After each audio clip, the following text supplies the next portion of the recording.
Meus cumprimentos a todos aqueles que, mais uma vez, me dão essa imensa honra de estar aqui nesta nossa audiência da série Claves Notariais e Registrais, que tem o patrocínio da Academia Paranaense de Direito Notarial e Registral. Quero agradecer, a propósito, a todos os confrades e confreiras dessa nossa academia, bem como o apoio da Noreg do Estado do Paraná. E, nesse particular, eu quero agradecer muitíssimo a presidente Mariana Pozzenato Martins e a coordenadora acadêmica dessa entidade, a professora Mônica Dalla Vecchia, ambas integrantes também do corpo docente do Centro Universitário Católico Ítalo Brasileiro aqui de São Paulo, lecionando na pós-graduação de Direito Notarial e Registral, que eu tenho a honra de coordenar. Mais uma vez, sou levado a fazer uma gravação a propósito desta nossa série, bem como da série Registro sobre Registro, em virtude de problemas sistêmicos na transmissão pela internet no final da tarde aqui na região em que eu moro. Bom, vamos aguardar que para o ano que vem isso se solucione. Estamos vendo o tema geral das fontes de direito, do direito notarial e registral, na nossa 21ª exposição, 21ª parte desse imenso capítulo. Conforme vimos na explanação imediatamente anterior a esta nossa série de claves notariais, e dando aqui sequência ao tema das fontes do direito notarial e do direito registral, a Corregedoria Nacional de Justiça editou um provimento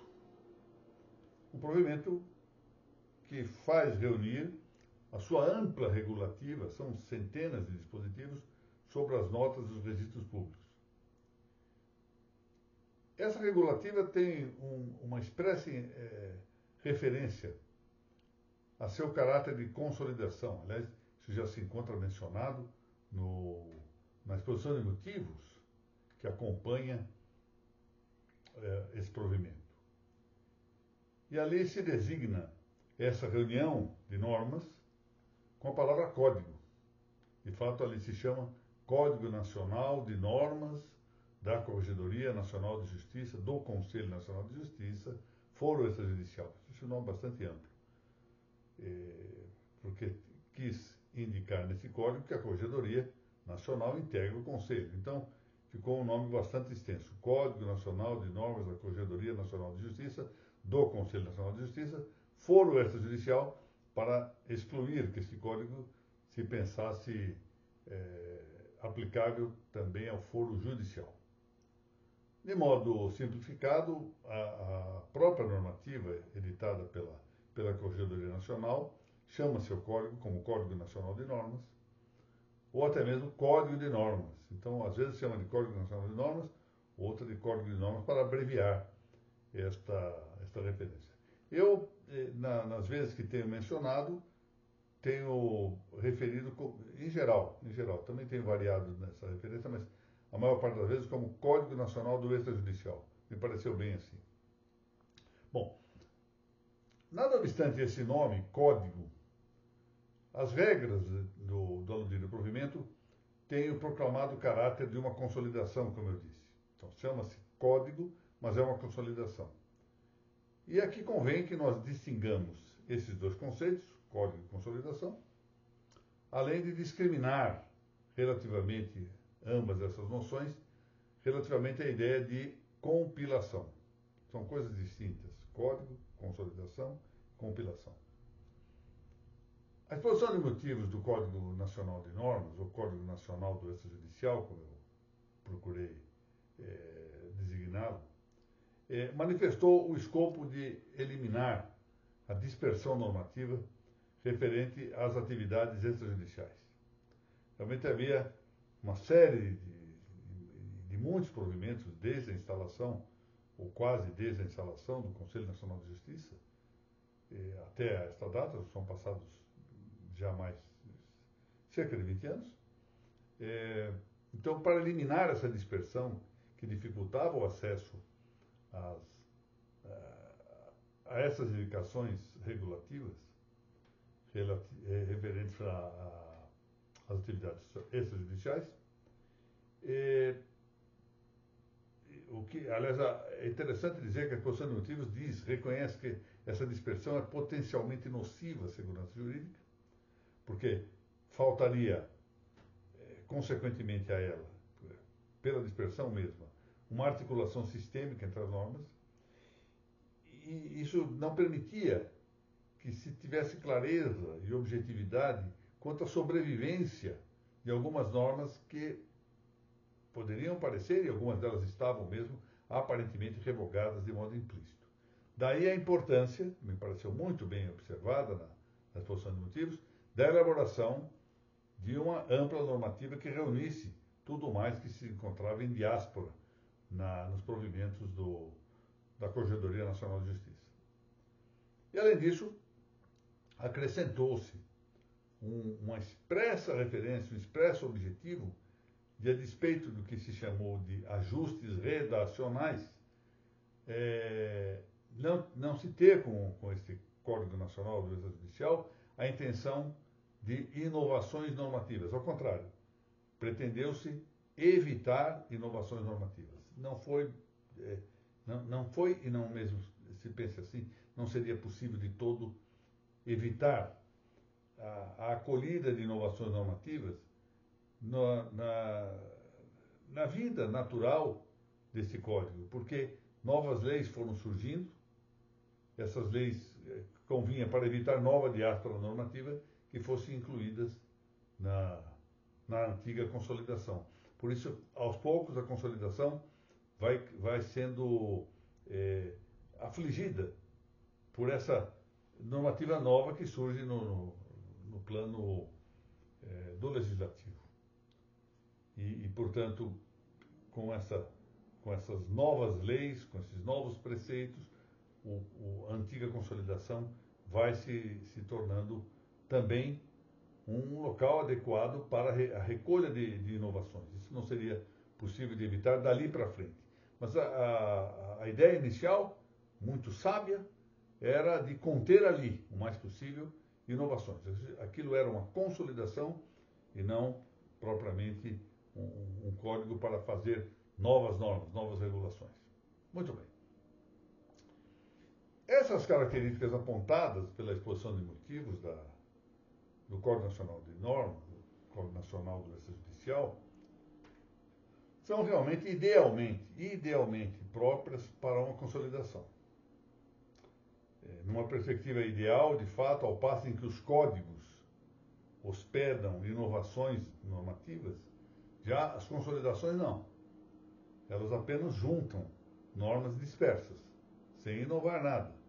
Apenas juntam. Já existe, eu coloco. Assim, por exemplo, a famosa consolidação de leis, que no Brasil vigorou durante algum tempo, com grande êxito.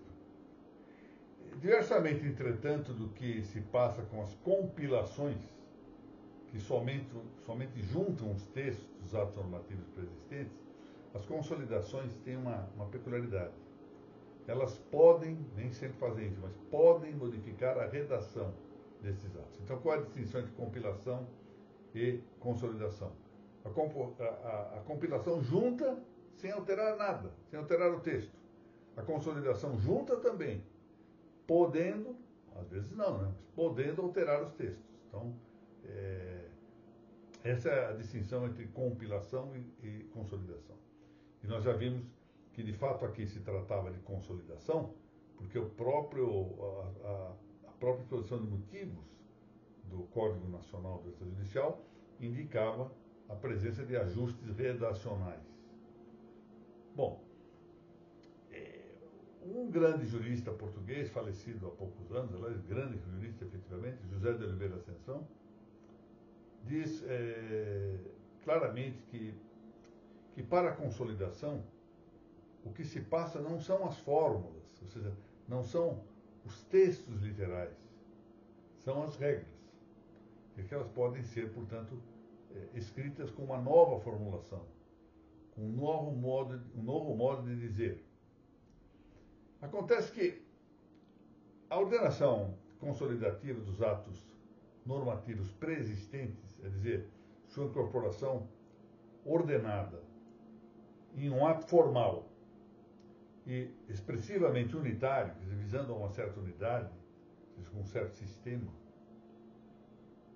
Se bem que, em linha de princípio, tal como diz muito bem a exposição de motivos do Código, aparte modificações, ou seja, separe e afaste modificações que representem inovações fundamentais numa normativa prévia, calha que a recondução dessa normativa anterior, dispersa, não é, como já vimos, a uma unidade expressiva, formal, sistematizada, termina frequentemente por implicar, ao menos de fato, algumas alterações. É inviável imaginar que a só sistematização não leve a alguma possibilidade de inovar a compreensão dos significados normativos. Frequentemente é assim. E, além do mais, aqui esse é o ponto, se isso já não fosse bastante, se a só formação de um sistema já não pudesse contribuir para uma apreciação um tanto diversa, uma perspectiva um tanto diversa, que se esperaria retirar da visão autonomizada dos provimentos, da visão dos provimentos dispersos, se isso já não fosse bastante, calha que a mesma circunstância típica de admitirem-se no Código Nacional do Extrajudicial, conforme já dissemos, ajustes redacionais, quer dizer, ajustes de textos escritos, novas formulações literais, novos enunciados escritos, isso é propício à atração de possíveis novas compreensões de significados normativos. Porque é uma expressão que se diz frequentemente muito bem. Novos textos, novos atos. Novos textos, novas interpretações. Nova dicta, nova possibilia acta. Ou seja, o fato de dizer-se de outro modo abre ensejo a que nós também possamos compreender, nem sempre assim, mas abre ensejo, propicia-se a que nós compreendamos um tanto diversamente. Muito bem. Acontece que, ainda que proclamado de modo muito prudente e louvável, já tenho aqui deixado caracterizado o meu aplauso à circunstância de que o Código Nacional do Extrajudicial quis ser uma consolidação. Ainda pois que haja aqui algo bastante discreto e digno de louvor, nesse intento de elaborar uma consolidação, o fato é que não se impediu, nem poderia ser de outro modo, que novas regras se juntassem acerca do processo extrajudicial, por exemplo, de adjudicação compulsória de imóveis, ou sobre o agente regulador dos operadores nacionais dos registros públicos. Isso quebra a ideia da consolidação, evidentemente. São novas normas. Como ficou dito, isso eu disse em outra parte, pode ter-se a esperança de que o Código Nacional de Normas fomente o impulso parlamentar para a edição de um código dos registros, e o que talvez até parece melhor, um código específico para cada classe registral, como existe em Portugal, né? Um código de registro civil, um código de registro predial, e aqui para nós conviria mesmo um código para os tabelionatos de notas. Pois bem, quem sabe a ideia dessa grande consolidação que vai aos poucos se transformando efetivamente em um código elaborado pela Corregedoria Nacional de Justiça, estimule o Parlamento, que é o local adequado para a elaboração de normas, a elaborar um código para os registros, ou vários códigos para os vários registros. Ora, presente em que pese ao fato de a inflação normativa, melhor dito, hiperinflação normativa, isso é um fenômeno mundial, conspirar bastantes vezes para a desconsideração da reta ordem política, lembramos aqui de uma frase de Tácito, do grande Tácito, corruptíssima república plurime legis, ou seja, a mais corrupta das repúblicas e a que tem o maior número de leis.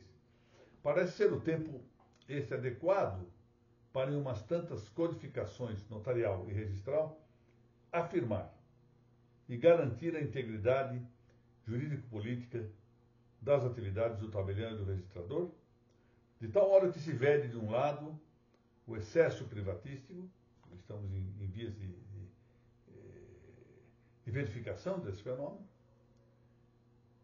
porque com esses excessos de privatização, os notários registradores são reduzidos a um papel empresarial, mas também, por outro lado, afastando os exageros com que os tabeliães e os registradores se têm funcionalizado, com o desprestígio correspondente junto à comunidade que os instituiu, e ainda os reclama, como custódios imparciais de interesses tanto públicos quanto privados.